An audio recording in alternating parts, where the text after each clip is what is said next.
Hi everyone, I'm glad you're here. Thank you very much for joining me. Rather frightening about all the earthquakes that they've been having there in Texas. They have it right along the border of New Mexico. The largest earthquake that was today was a magnitude 4.5 that occurred at 10:46 this morning. Right before it, let me bring this down so you can see it. At 10:01 local time, there was a 4.4. Why is this so upsetting for me? It is because they're all caused by the injection of wastewater into the ground. And the largest fracking or wastewater disposal ever to have occurred in the world was in China. And that was a magnitude 4.9. Almost a 5. And this is pretty darn close to this being one of the largest fracking wastewater-induced earthquakes to have ever occurred in the world, let alone the United States. Going to Google Earth, I marked out just the earthquakes that have occurred today, which is 8. And for the entire week, there has been 45. Those of you that follow me will remember when I covered some of the quakes that were occurring along the Rio Grande Rift, or Rio Grande Rift. It's actually not as narrow as what I got drawn out. It is 31 miles wide.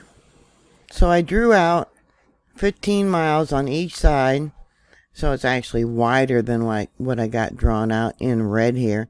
And you can see this is the rift, which has got the Colorado Plateau on the west and the North America craton on the right. And you know that the North American plate is slowly moving, kind of a southwest direction. And they're pumping all this fluid into it. Yeah, let's give it a little extra oomph to, move even more. The Rio Grande Rift is actually moving in a northern direction. And I plotted it out, and you can see here how it kind of curves around. And it goes all the way. Let's see. Up here to the Lincoln National Forest. They're in New Mexico. Let me bring it out some more so you can see it.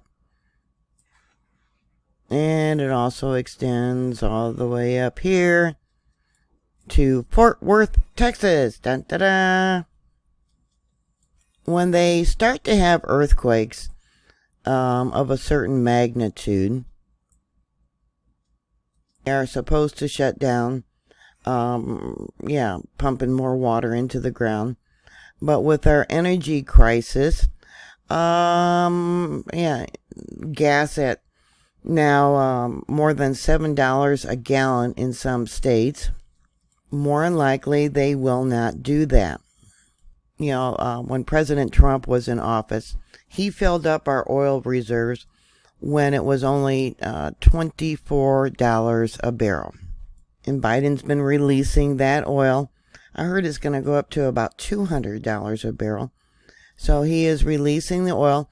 But the problem is some of that oil wasn't released to the United States citizens to help us. They actually sent it, or part of it, to the Netherlands. You guys realize that $7 a gallon is more than the minimum wage in some of these states that people actually make for a living? So not only is this more than likely one of the largest fracking wastewater disposal earthquakes ever created in the United States, it's not much smaller than the largest one they've ever had in the world, which was China, a magnitude 4.9. The 4.4 was reportedly felt as far as Carlsbad, intensity level 2. They're not giving one for that. Salt Flat, intensity level 2. Let's see here. Artesia in intensity level 2. And luckily this is a really remote area. El Paso's not far. The 4.5 was felt also in Carlsbad, intensity level 3. And Artesia, intensity level 3, meaning it was noticed inside, but not always recognized as an earthquake. Standing automobiles were actually rocking slightly. Many people might have thought it was a vibration of a passing truck. One of my followers, who is a member of my Patreon account, sent me this about plan, prepare, and protect. I'll give you a link to it down below. I want to tell them thank you very much. I really appreciate it. Steps to keep your family safe when disaster strikes. Everyone knows that they need a family emergency plan. Where you will stay, when you will leave, a meeting place in case you're separated at the time of the emergency. Many times when phones don't work, text messaging still does work. I found that out from experience. They suggest 1 gallon of water per day per person, which isn't logical. I mean, you need it for cleaning, sanitation, things like that. More than likely you need about 6 gallons, and storing that much water for every person for 2 weeks is pretty well impossible. So you need a way to get to water, have water, and purify it. 2 weeks of canned or dehydrated food, such as canned vegetables, fruit, dried fruit, cereal, bread. Don't forget the baby formula. If people had stocked up on baby formula ahead of time, they probably wouldn't be panicking right now to get it. Snacks, comfort food, and don't forget the pet food. I would not recommend raw vegetables because they don't keep that long. Flashlight with extra batteries for your cell phone, maybe an extra battery that you can plug into your cell phone. I have 2. Battery operated radio that has both AM and FM, maybe hand crank. A can opener. Yeah, you'd be surprised how many people don't think about the can opener. The manual hand crank can opener, or the one they got, doesn't work very well. Yeah, here it's got the phone, charging brick, and USB cable. I got all this stuff in my purse. The flashlight. The flint stick. I'm sure you know what I'm talking about. Yeah, my purse weighs about 12 pounds. Recently, I switched my purse out to a small backpack. A map of your area, something paper, in case your phone isn't working. They got hurricanes, tornadoes, floods, and earthquakes on here, but I'm going to cover the earthquakes. If you're standing, drop to the ground, hide under a sturdy table, something strong under the furniture. Do not stand in the doorway because the doors could be swinging. You could lose or break a finger. Now, if you're in bed, they tell you to stay there, but I do not agree because in the past, buildings have collapsed and people have been trapped on the top of your bed. So I would get on the floor next to the bed, and more likely you got a heavy dresser close to it. And cover the back of your neck, your head with a pillow. If you're outside, move away from the buildings. If you're inside, get away from the windows. If you're in a motor vehicle, do not stop under an overpass. And stay in the car until the shaking stops.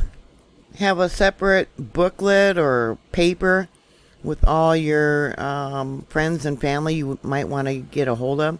In case you can't use a phone, you can't access to get to the phone numbers that are saved on your phone. Things you should do before an earthquake to secure your home. Make sure your house is shake-proof. Bolt tall furniture, cupboards, TVs to the wall. Secure loose objects. They got putty or different types of items to secure different objects.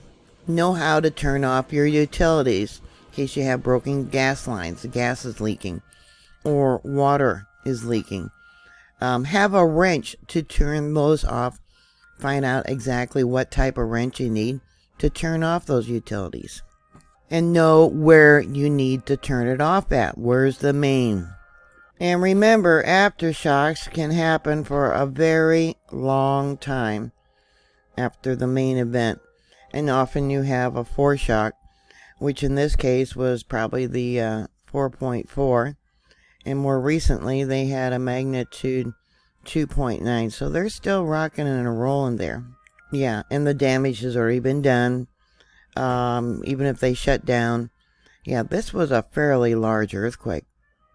So, are you prepared? Do you plan on being prepared for different types of disasters? I certainly hope so. You can help others if you are prepared and not be a hindrance. When I lived in Oregon and we had our earthquake, when was that? September 20th, 1993. We lived in a small town called Bonanza, Oregon, yeah.